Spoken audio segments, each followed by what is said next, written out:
Ayan guys, magluto po ako ng itlog guys. Ayan. Galing to sa freezer, galing sa ref itong itlog. Malamig.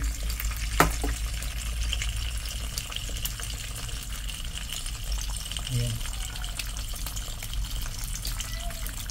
Ayan.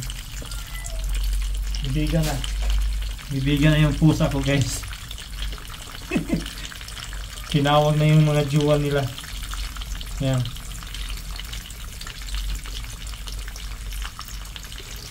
Ayan, ito yung ulam ko ngayon guys.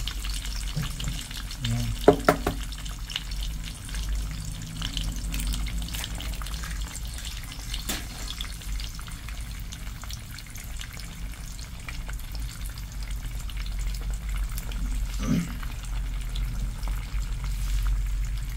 Pakainin ko din yung pusa ko. Pinakain ko na yung pusa ko ng pinakain ko na silang cat food at saka manok.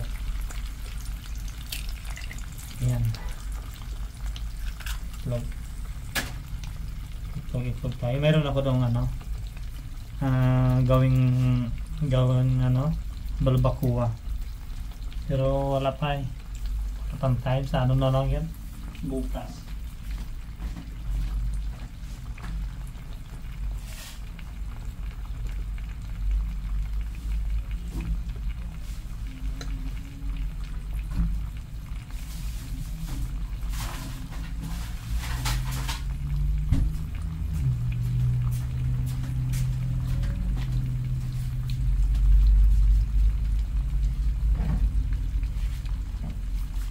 Ayan guys,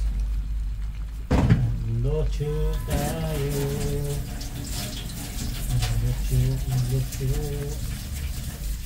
Diyan na.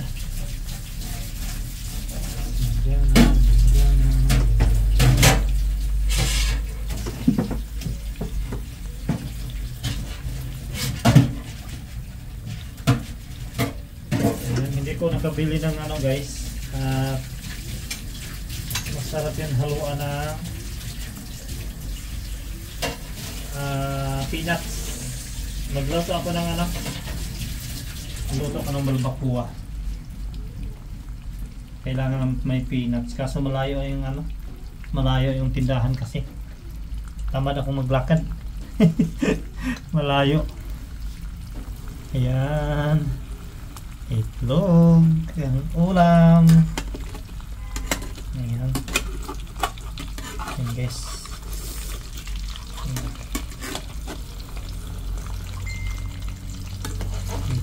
Itlog lang tayo. Kung saan nakarani, naghagok mo karani, ihubak ko na siya rani. Hubak ko ng pusa. Ang aking pusa na siya rani, hubak ko. Ayan. Gusto ko yung guys, malasado. Malasaw tawag sa amin guys.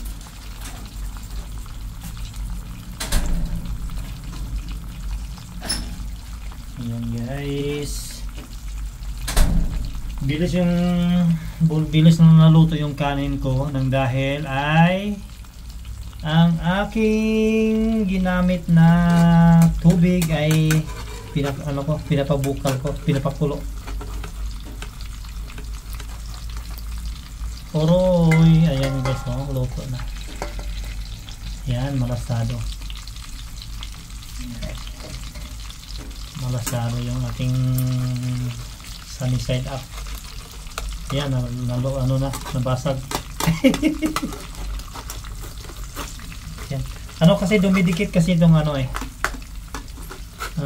mayroon ako doon, mayroon ako sa kwarto.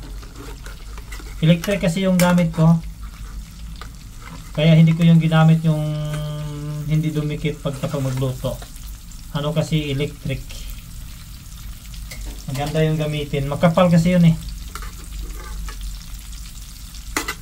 Kaya mas maganda gamitin yung makapal na lutuan. Yung hindi didikit siya pag magluto. Pag yung stove ang gagamitin, yung gas. Ito electric kasi. Siya? Yan, pangit ng pagkaluto. Dumidikit kasi yan.